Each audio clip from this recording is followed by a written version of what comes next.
গুৱাহাটীৰ পশ্চিম প্ৰান্তৰ দীপৰ বিলত সমূহীয়া মৎস্য চিকাৰ। দীপৰ বিলৰ দাঁতিকাষৰীয়া মাছমৰীয়া লোকসকলে পৰম্পৰাগতভাৱে আয়োজন কৰিছে এই মৎস্য চিকাৰ অনুষ্ঠান। উৰুকাৰ প্ৰাক মুহূৰ্তত আজিৰ পৰা তিনিদিনীয়াকৈ আয়োজন কৰিছে এই মৎস্য চিকাৰ অনুষ্ঠান। দীপৰ বিলৰ দাঁতিকাষৰীয়া অঞ্চলৰ লগতে মাছ ক্ৰয় কৰিবলৈ আহিল ভিন্ন প্ৰান্তৰ পৰা বিভিন্নজন।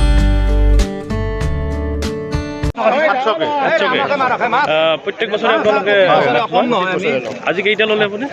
চাৰিটা ল'লো। মাছৰ ওজন কেনেকুৱা? মাছৰ ওজন মোটামুটি ঠিকেই আছে। যোৱাবাৰ যেনেকুৱা হৈছে এতিয়া অলপ প্ৰভাৱ বেছিয়ে হৈছে। ইমানে মানুহ আহিছে ইমানে অলপ দামটো কমোৱা নাই, কমালে ভাল। কম বেছি হ'ব দামটো। কি মাছ ওলাইছে? ভকুৱা, ৰৌ, বৰালি আৰু মেইন ভকুৱা বেছি আহিছে। আপোনালোকে কেইটাত আহিছে? আমি ছয়টা বজাত আমি আহি পাইছোঁ। ছয়টাত আহি পাইছোঁ আমি।